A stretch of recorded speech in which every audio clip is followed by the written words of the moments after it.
evening. Welcome to America's Heroes Group Roundtable live stream digital media show.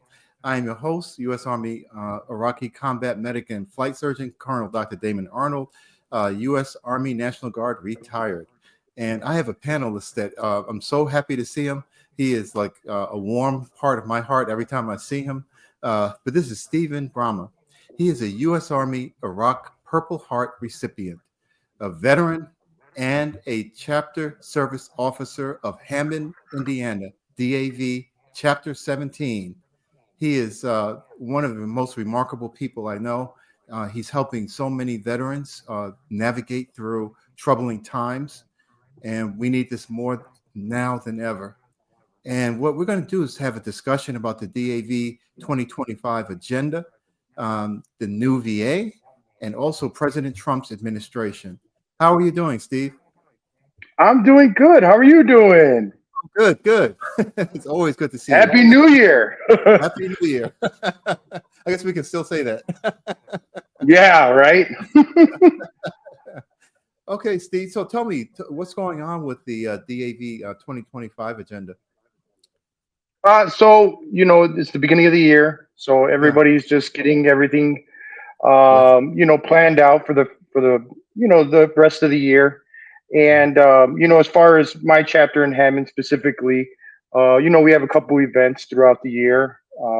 We have our walk that's going to be in September. We have a tribute dinner that's also at the Hard Rock Casino, which has been it's been a highlight of the year for a lot of for the past 3-4 years. So it's been a really good experience when it comes to going to that. We had Jessica Lynch there actually. I think it was 2 years ago. Was the guest speaker. Wow. Yeah, and their story is phenomenal. I mean, the way that she was able to articulate what happened to her and how it was to see the soldiers come in. I mean, it was just a great experience to meet her. And then as far as Illinois, the DAVs in Illinois, we're still trucking along. I'm also part of Chapter 42 in Addison, Illinois. They meet the third Friday of the month. And, it's when it comes to the DAV, it's just about helping veterans. It doesn't matter, what type of political climate it is or what's going on in the world. Our focus is on helping veterans. Yeah. Do you have a date and time for the casino run that's coming up? Yeah. So that one we don't have yet, but as soon as I do have that, I'll definitely share it. Yeah, let us know. Yeah, we're planning all that out now. It's these some of these things, they do get planned so far in advance. Yeah, but that one we're still working on. Bitcoin. I have to get some more Bitcoin so I can participate. Yeah, right. I can get some Bitcoin too. Well, so what's how's everything? Oh, go ahead. I was just going to ask, how have you been? Oh, doing good. Just in the new year and trying to adjust to all the new changes and things that are going on. But one thing is the new VA. What is it about the new VA? What's your view on that and how it's going to shape up? It's it's the VA. So, us veterans, we've been dealing with bureaucracy forever. Right. I mean, through every president, something changes.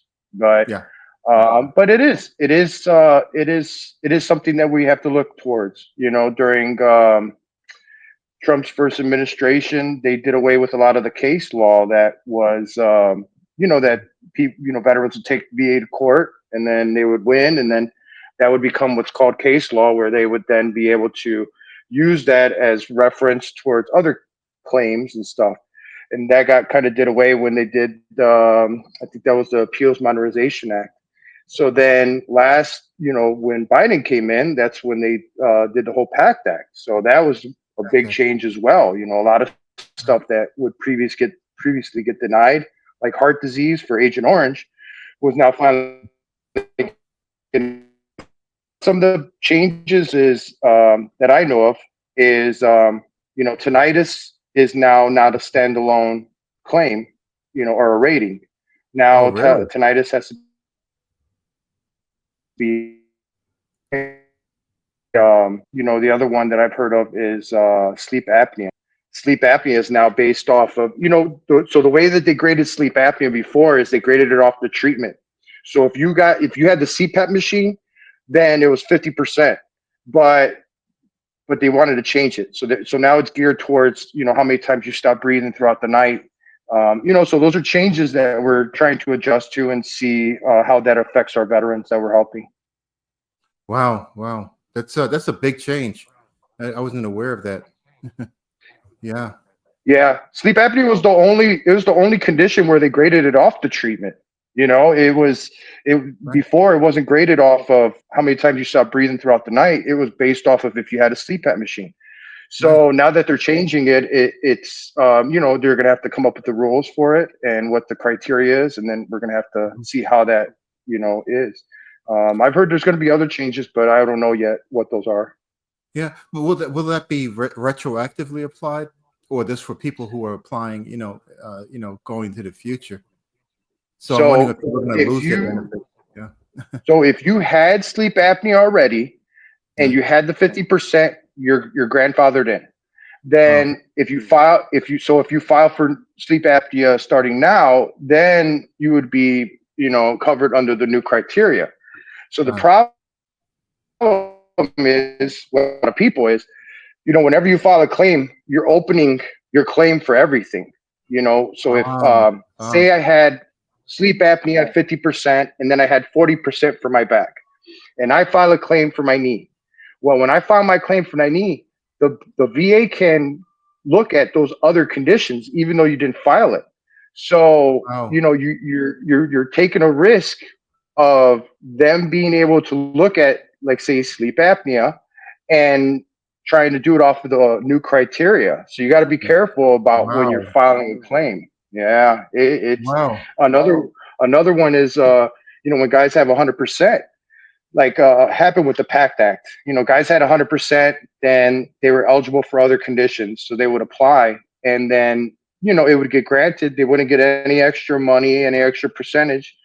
But what happened is it would restart because they look at how many years you have in a condition for certain things. Like if you have 100% for 10 consecutive years and you're married for 1 year, then your spouse can get what's called DIC, the death benefits. Oh yeah. So if he were to file and get and change the claim at all, it could restart that time and he could lose those 10 years. So those are things that Wow. people got to be aware of when they file. Yeah, it can make a big difference. Yeah, because I'm hoping that the VSOs know that the veteran service officers, when they're working with people on claims right now, the danger of working with a claim under the current administration. So that could be that deadly. Yeah.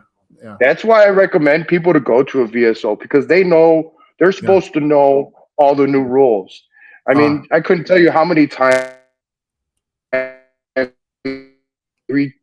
we'd have to get all new paperwork to file for the VA. And they don't really tell you. You go on va.gov and then they would have the new paperwork on there. But if you were to file it on the old paperwork, and like say they did a change today, and I filed on paperwork I had yesterday, well, they would take it back and they would deny it and say, no, you got Wow. to refile it. You got to use this paperwork. So it's those little things that the VSO can help you with that normal veterans wouldn't know about. Wow. Wow. Speaking of that, so, going into the future, with President Trump's administration coming in now, what do you hope to see, for them to pay attention to, as far as veterans are going? We were talking about, potentially going to Gaza, and we been talking about using the military, in multiple different interventions on the border and all kinds of things. And, I'm hoping that there is not uh, a diminution in people wanting to serve the country, and wanting to, put the uniform on with honor. But what do you think we need to be looking for? are there things like the PAC Act not to make sure that stays in place, and other things that were, granted as benefits to veterans who actually put their lives on the line, and many of them Gold Star families, and they're taking some of the benefits from that because of the sacrifice they made in their lives, and we make on a daily basis. But are certain things that you're looking to, for the administration to do? So, my opinion, this is not anybody else's, but this is my opinion. As a veteran, I go to Jesse Brown in Chicago for treatment, and I go to Adam Benjamin in Crown Point for treatment. And when I want to go to primary care, no problem. Never have a problem getting an appointment. But if I want to go to specialty care, takes 3 or 4 months to get an appointment. And those are the things that I would like to see the VA work on in getting more specialty care doctors or dentists, or I had a dentist appointment. I went to Jesse Brown. It took like 3 or 4 months before I had the appointment. I went there, and their X-ray machine was down. So then they're like, well, we see the problem, but we can't do nothing until we do the X-ray. So now I got an appointment, and this was in November. My next appointment is in February. So that's a long time. Yeah, that's a long time. And when you look at it and you see that and then when you look at it and you see that the VA spent 42% of their budget on outside care, I personally feel like we're starting to hit that fine line where they're outsourcing a lot of the stuff that maybe I don't know if that's such a good thing, because now you're taking away from the VA part of it. And I like the VA. I think the VA has made great strides over the years compared to how it was, and what I've heard people say how it was 20, 30 years ago. I think the VA is doing really good. And I like to see them continue to improve on that. It's nice to be able to walk in and know that that's a hospital that's just for veterans, just for me, and I don't know if I'm all on board with this whole outsourcing it. You can definitely tell that it's taken away from the VA budget, and from, maybe doctors that they could employ at the VA instead of outsourcing it. So, I mean, that's my opinion, So but that makes a lot of sense. That makes a lot of sense, Steve, because one of the things that, I feel like a lot of the people who are working there really, really, really care about veterans. They have, feel it's a family, and you have many of the people who work there who are former veterans, right? Who are veterans who are former military, military retired, and it's a different kind of environment, and they also understand how to put forms together, what to put down, what questions to ask you. And if you go to a general practitioner, they have no idea of what you encounter in a UH-60 helicopter, right? Yeah. As a machine gunner, what do you encounter? And there's no, and you're right. Yeah, and they don't understand the ethos of the military, of why people would do what they do, and why it's important for them to be part of that, and then looking out for things, knowing that there's certain things I need to look out for, because I went to one person, and like I have a oral antral fistula. It's like on the one of my teeth, right? It's from the sinus cavity, and that's one of the things that happens with the pressures you go through on a UH-60. So I went on a lot of missions and developed this thing. So I was speaking to a outside ENT, and they were like, "Oh, I didn't know they really, that happens." And I was like, "Yes, it does." And I had to refer him to a couple of papers to look at. Like, okay, it's time to go back to the VA. Yeah. I mean, and you're right, because the VA has experience with veterans and the traumatic experiences that we deal with when we're in the military. It's inherently dangerous just to be in the military. I mean, you could get hurt in basic training. You could get hurt just on base. There's a lot of it's inherently dangerous. And the doctors and nurses, I feel, at the VA are the experts on that.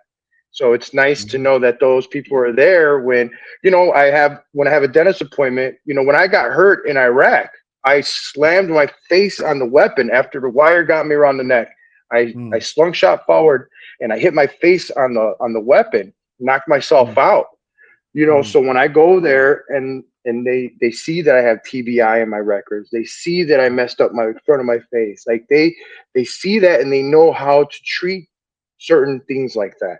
So it's, that's why I like them. And I feel like they've made a lot of good strides over the years, but that brings me back to, the specialty part about it. Like the pulmonary. I mean, it's just, those are the things that I wish they had more access to, and not have to wait so long for an appointment when it comes to those things. Yeah. That makes a lot of sense. And, as you were saying that, I was thinking about the history of the military and how many medical things came out of it. I mean, we were working with, burn creams and, I mean, you name it, doing amputations, vascular surgery. I mean, it's amazing all of the science and technology that came out of the military itself that came from the VA system. Yeah. And, so people were learning that.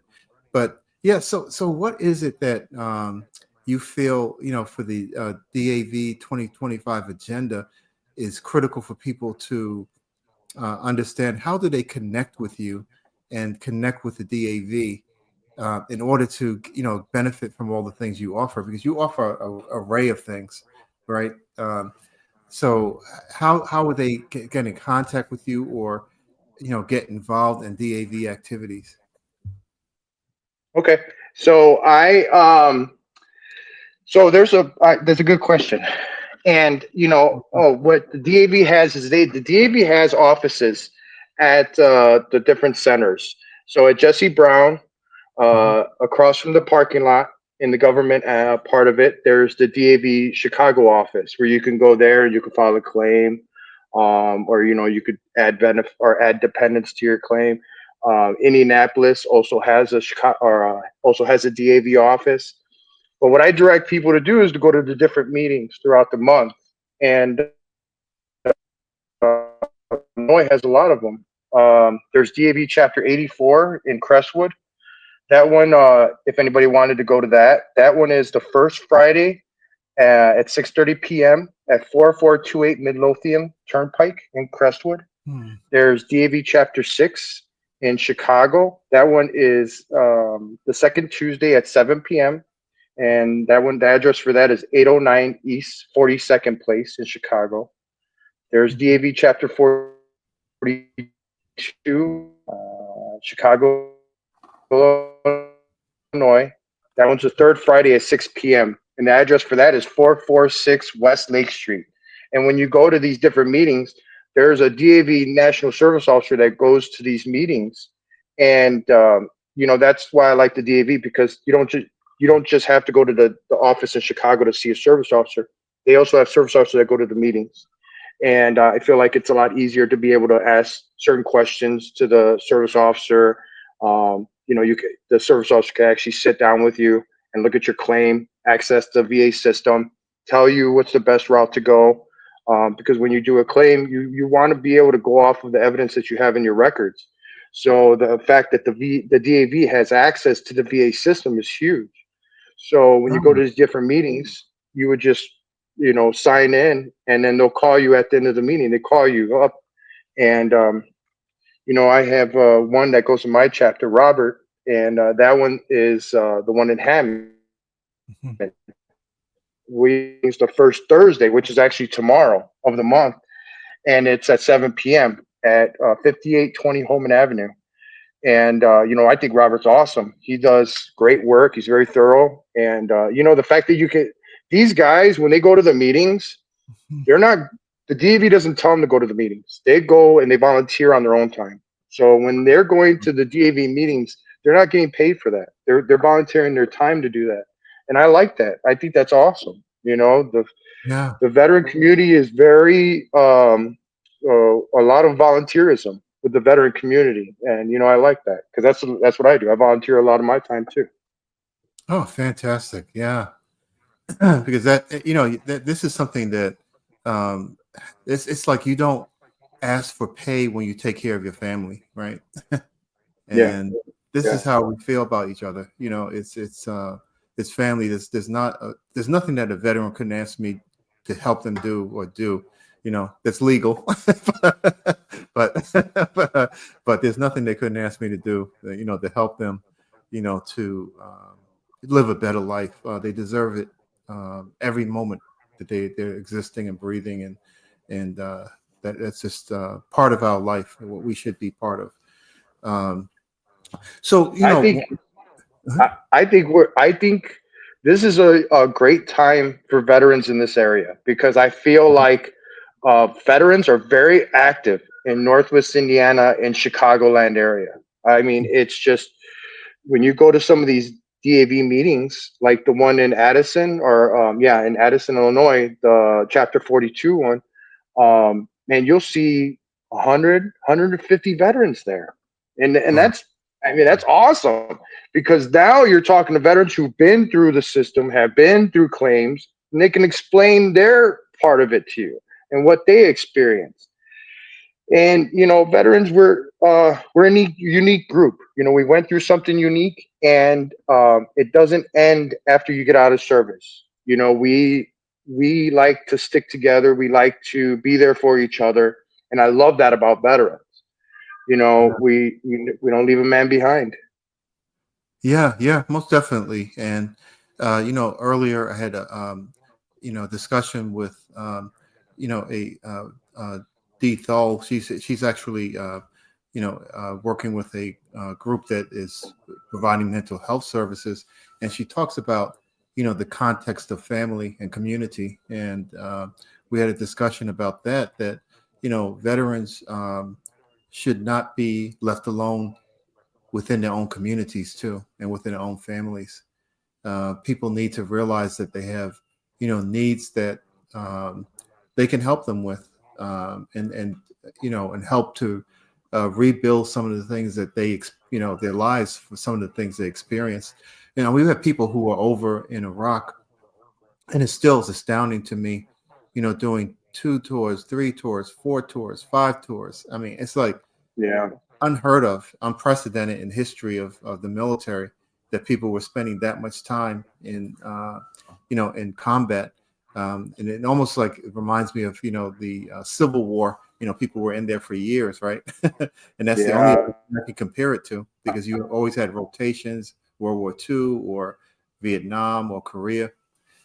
So it's there's some really different kinds of things that people are contending with right now, that they were not contending with sometimes in some other time periods.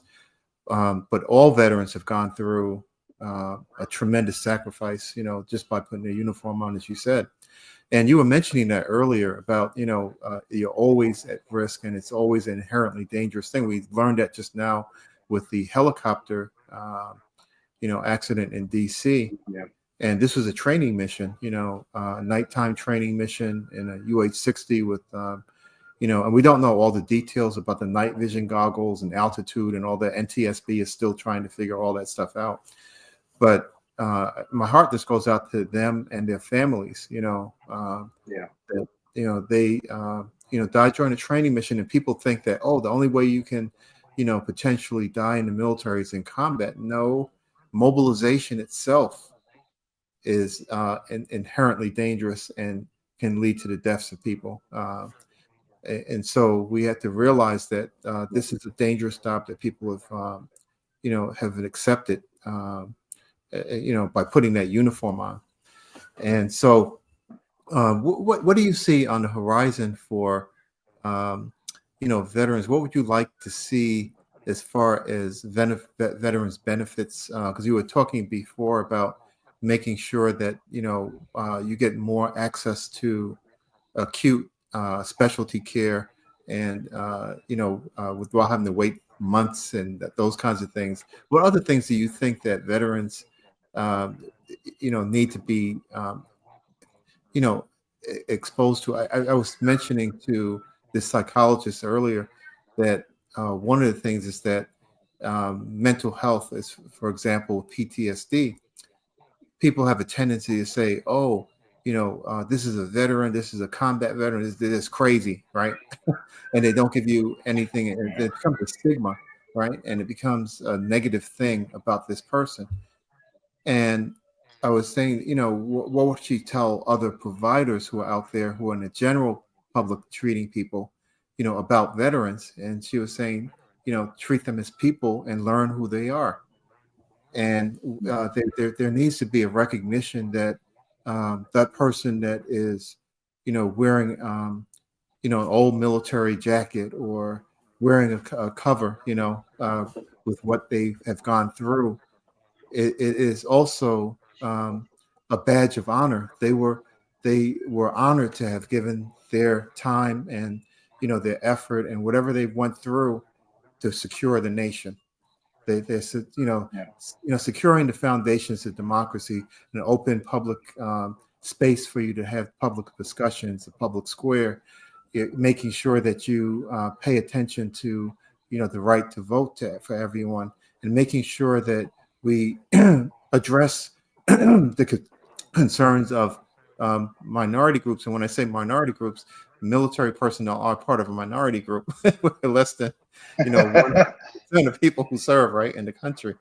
And so and we need to have a judicial system that's fair for our veterans when they face those things. We have a veterans court downtown Chicago.